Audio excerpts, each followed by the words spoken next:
আসসালামু আলাইকুম এভরিওয়ান। আজকে খুবই সহজ একটা হিজাব টিউটোরিয়াল দেখাবো যেটা দেখতে খুবই ক্লাসি লাগে আর এটা বানাতে ১ থেকে ১.৫ মিনিটের বেশি আই থিংক লাগবে না।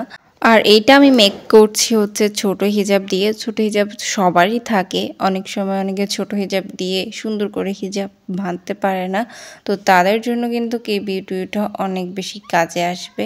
তো ফার্স্টে এক সাইডে হচ্ছে একটু ছোট রেখেছি, দেন অপর সাইডে হচ্ছে ঘুরিয়ে আনছি। কিভাবে ঘুরিয়ে আনছি ওটা হচ্ছে দেখেই বুঝতে পারছো। কপালের যে অংশটা ছুঁয়েছে আমাদের হিজাবের অপর সাইডের ওইটাকে ধরে হচ্ছে আনবো আমি। দেন হচ্ছে একটা সুন্দর পিন দিয়ে সেট আপ করে নিব।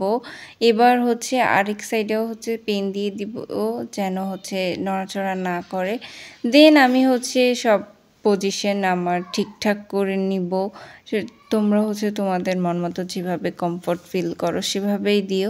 আর হ্যাঁ, এটা হচ্ছে পেছন সাইডে হচ্ছে কোনো হিজাব থাকবে না। তো তোমরা হচ্ছে ওই ধরনের ব্লাউজ বা থ্রি পিস ক্যারি করে পরবা যেন হচ্ছে পেছন সাইডে তোমরা কমফোর্ট ফিল করো এক কথায়। আর আমি হচ্ছে হিজাবটা নর্মালি আমি যে থ্রি পিসগুলো বাসায় পরি সেগুলো পরেই হচ্ছে দিয়েছি।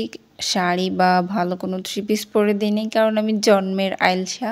তোমরা হচ্ছে ভালো আউটফিটের সাথে এটা পরো, খুবই সুন্দর লাগবে দেখতে। তাছাড়া মতো এখানে বিদায় নিচ্ছি। টাটা, বাই বাই, আল্লাহ হাফিজ।